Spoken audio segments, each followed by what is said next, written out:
خدایا، چه لحظه هایی که در زندگی تو را گم کردم، اما تو همیشه کنارم بودی. چه دقیقه ها که حضورت را فراموش کردم، اما تو فراموشم نکردی.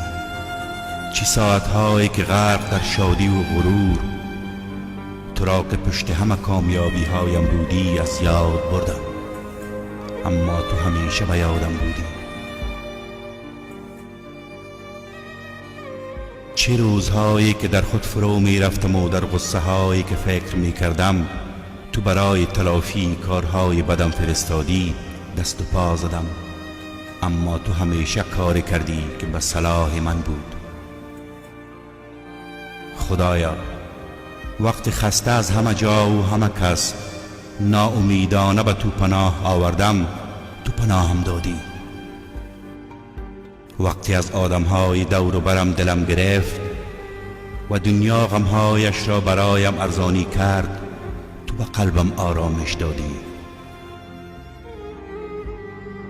خدایا، تو با حضورت به خنده هایم هدف، به گریه هایم دلیل، به زندگیم امید و به نفس هایم رنگ دادی.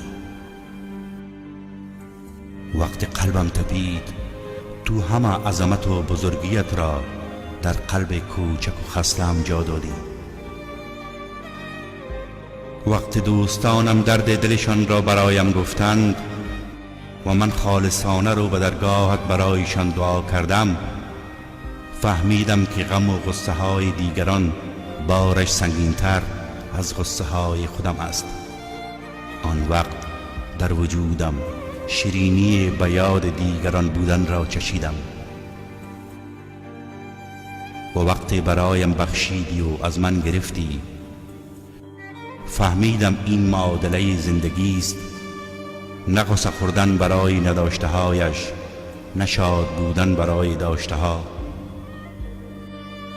و وقتی به ازای نداشته ها برایم چیزهای دیگری دادی، آن وقت به بزرگی و مهربانیت بیشتر پی بردم و فهمیدم بیشتر از آنچه که هستی باید مهربان باشی.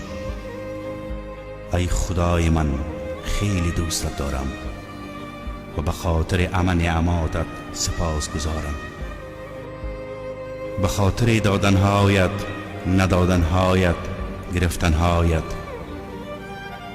که دادنهایت را نعمت، ندادنهایت را رحمت و گرفتهایت را حکمت می پندارم.